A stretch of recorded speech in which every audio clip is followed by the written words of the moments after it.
કરતા ગુજરાત ન્યૂઝમાં આપનું સ્વાગત છે।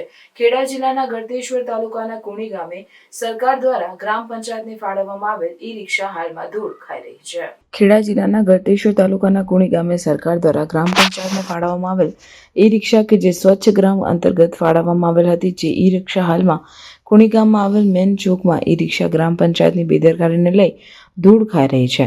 જ્યારે 2 ઓક્ટોબર 2024 સ્વચ્છતા અભિયાન સરકાર દ્વારા ઉજવાઈ રહ્યું હતું, ત્યારે કુણી ગામના ડુંગરા ઉપર સાફ સફાઈ બાબતને લઈને 2 વખત દૈનિક સમાચાર પત્રમાં અહેવાલ પ્રકાશિત કરવામાં આવ્યા હતા, છતાં કોઈ પરિણામ આવ્યું નથી। તે વખતે તલાટી મંત્રીને ઈ-રિક્ષા સ્વચ્છતા બાબતે પૂછવામાં આવતા તેમણે જણાવ્યું હતું કે હાલમાં ઈ-રિક્ષા ચાલક ડ્રાઈવર અમારી પાસે નથી। પત્રકારને જણાવે છે કે તમારા ધ્યાનમાં ડ્રાઈવર હોય તો બતાવો। આવું બહાને કાઢીને કોઈ ધ્યાન આપતું નથી અને છેલ્લા ઘણા સમયથી કુણી ગ્રામ પંચાયતનો વહીવટ સરપંચ વગર ચાલતો હોવાથી તલાટી અને વહીવટદાર તરીકે ચલાવી રહ્યો છે।